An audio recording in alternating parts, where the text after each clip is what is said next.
René Girard.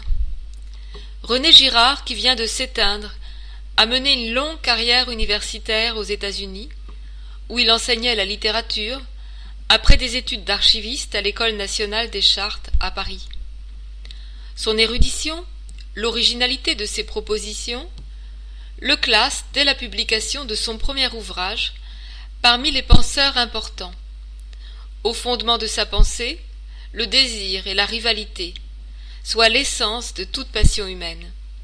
Qu'a-t-il donc apporté de nouveau, s'agissant de ces deux passions vieilles comme le monde, et surtout après que Freud lui-même en a fait la matière de son œuvre? Considérons préalablement que chacun d'entre nous pense volontiers être à la source de son propre désir, et que c'est déjà habité par ce désir qu'il va rencontrer sur son chemin des rivaux. Pour René Girard, ce bon sens ne va pas de soi. Le désir n'est pas spontané, il naît toujours d'imiter le désir d'un autre et d'être renforcé par la rivalité qui est déclenchée. Cette première intuition, René Girard la développera de manière extrêmement brillante dans Mensonges romantiques et vérités romanesques, essai pour lequel l'œuvre de Dostoïevski lui tient lieu d'illustration parfaite. Intuition qu'il va prolonger jusqu'à en faire une théorie renouvelant l'anthropologie, apportant un éclairage inédit sur l'origine de la religion et du sacré.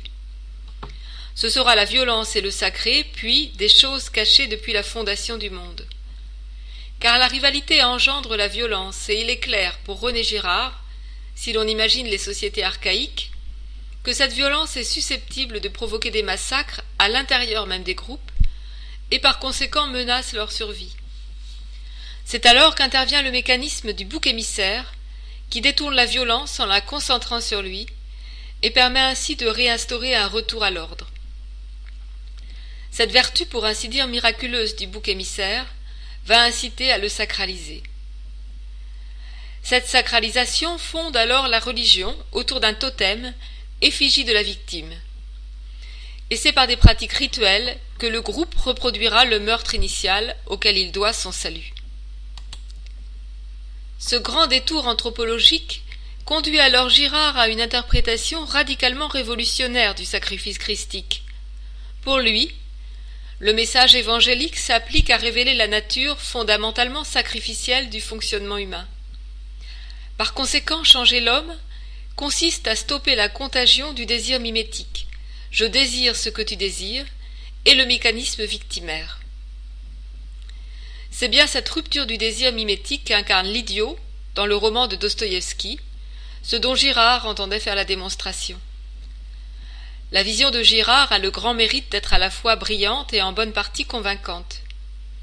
Et notre actualité ne cesse de brûler de ce qui paraît bien sa continuelle illustration. On peut pourtant s'interroger. Si le désir est toujours inscrit dans le mimétisme et la rivalité, qu'en est-il de l'objet même du désir? N'a-t-il en soi, seul, rien pour me séduire? Mais sans doute les grands esprits laissent-ils toujours à penser pour longtemps.